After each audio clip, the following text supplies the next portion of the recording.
Ismael Rodríguez, en algún periodo de su historia, después de que Pedro Infante se tuvo que ausentar por causas de fuerza mayor, pues él tuvo que seguir haciendo cine.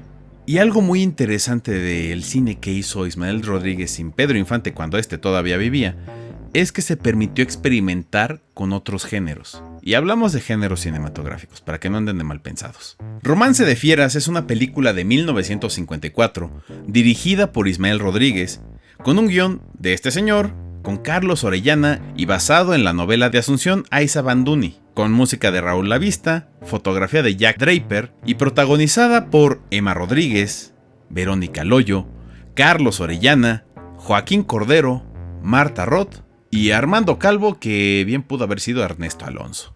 Caray, cómo lo envidio yo a usted. Siempre se hace acompañar de las mujeres más hermosas. Cualquiera puede acompañar a una mujer hermosa.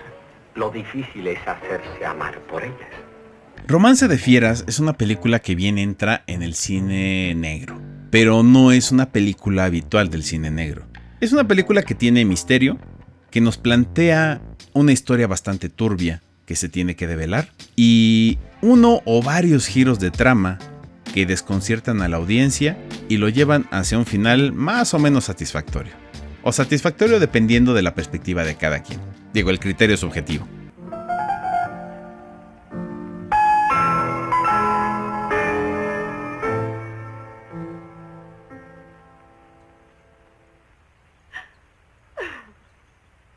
Ya antes hemos hablado de duplas creativas en el cine mexicano. Y en este caso la mancuerna que hace Ismael Rodríguez con Carlos Orellana nos trae una película que realmente entretiene con todo el misterio y con toda la intriga que encierra este asesinato. Y es importante hablar de Carlos Orellana porque él no solo era un guionista, era una persona bastante polifacética a la hora de trabajar en el cine mexicano. Además actuaba, no solo escribía guiones, sino que también producía películas y de hecho se desenvolvía muy bien en el medio.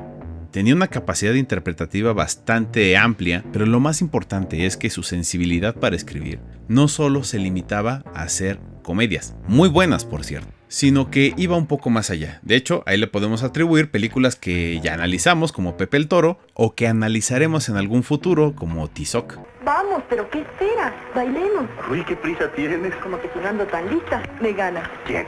Esas pueblerinas, mis compañeras, que ya están con el anzuelo preparadito a ver si te pescan. Ah, caray. Algo que debemos tomar en cuenta en estas películas en particular es la forma en que Ismael Rodríguez se pregunta cómo interpretar el cine negro. ¿Cómo va a interpretar y cómo va a ser algo totalmente distinto y fuera del estándar que manejan, por ejemplo, los gringos? Quitar al inspector privado, pero sí tener a alguien que investiga. Tener a una dama en apuros, pero que realmente no está en apuros. O que realmente esconde un trasfondo mucho más oscuro que cualquier femme fatal. Y un misterio que no deja de ser meramente policíaco para ser algo que trasciende intereses demasiado personales y demasiado ajenos a quien está investigando.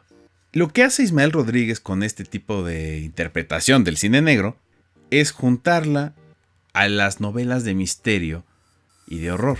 Muy del estilo victoriano, por decirlo así. Si ustedes vieron La Cumbre Escarlata de Guillermo del Toro, pues ya sabrán más o menos a lo que va.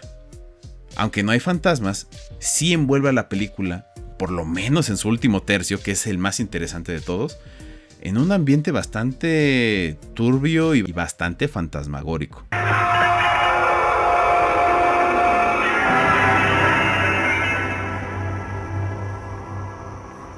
Y más allá de que esto suene a que estamos describiendo Scooby-Doo, estamos hablando de una mezcla de géneros. Y mezclar géneros siempre va a ser benéfico para el cine, porque puedes darle una nueva perspectiva a una historia que quieres narrar. Si tienes una comedia pero le metes elementos de terror, bueno, te puede salir algo interesante.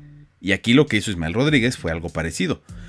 Toma un poquito de romance, toma un misterio, toma todos los elementos del cine negro y les añade un poquito de suspenso y de hasta terror.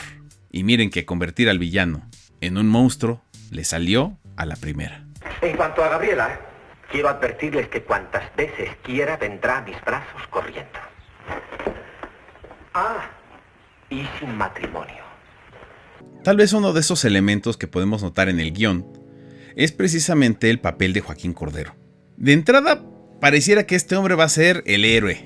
Pero si algo hace Ismael Rodríguez dentro de esta forma de subvertir el género, es precisamente encontrar la forma de poder desdibujar al personaje principal al grado de que en algún momento ya no va a aparecer en la historia.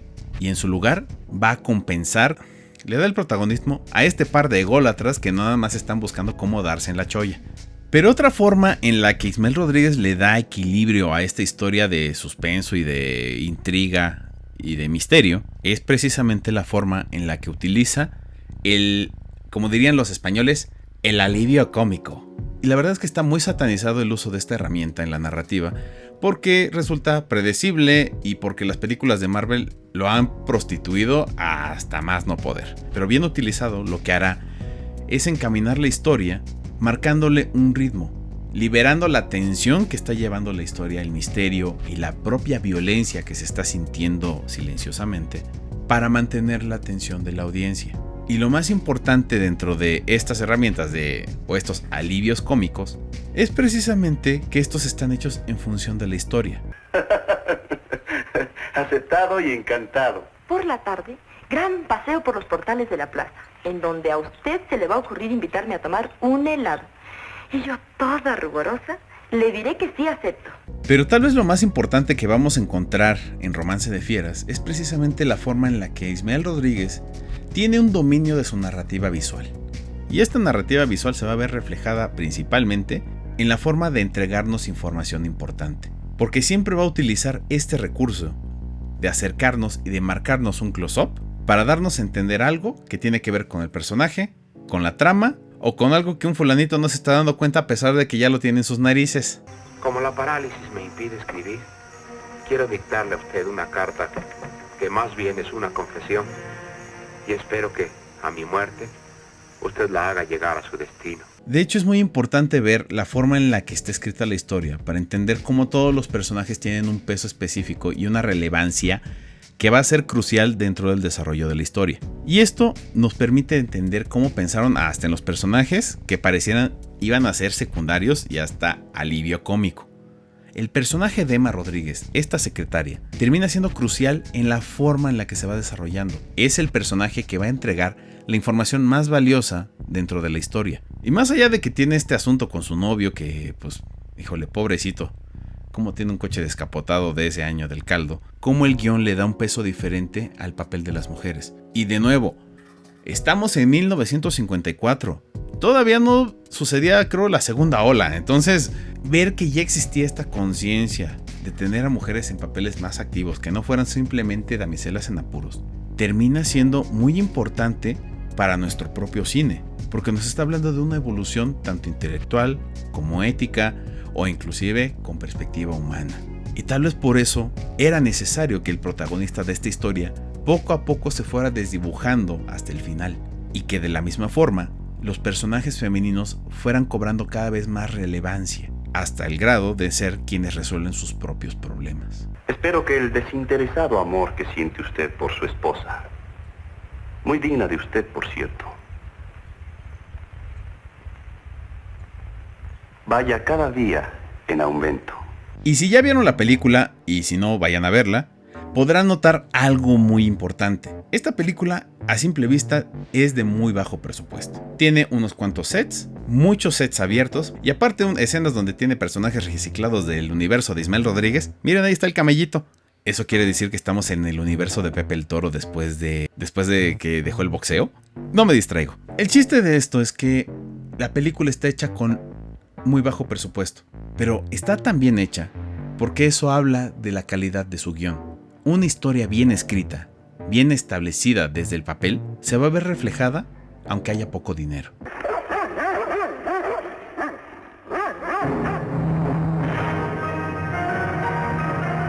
Y por si fuera poco, Ismael Rodríguez también se atrevió a hacer cine con un poco o un mucho de análisis social. Eso sí, sin dejar de lado el misterio y la cosa turbia.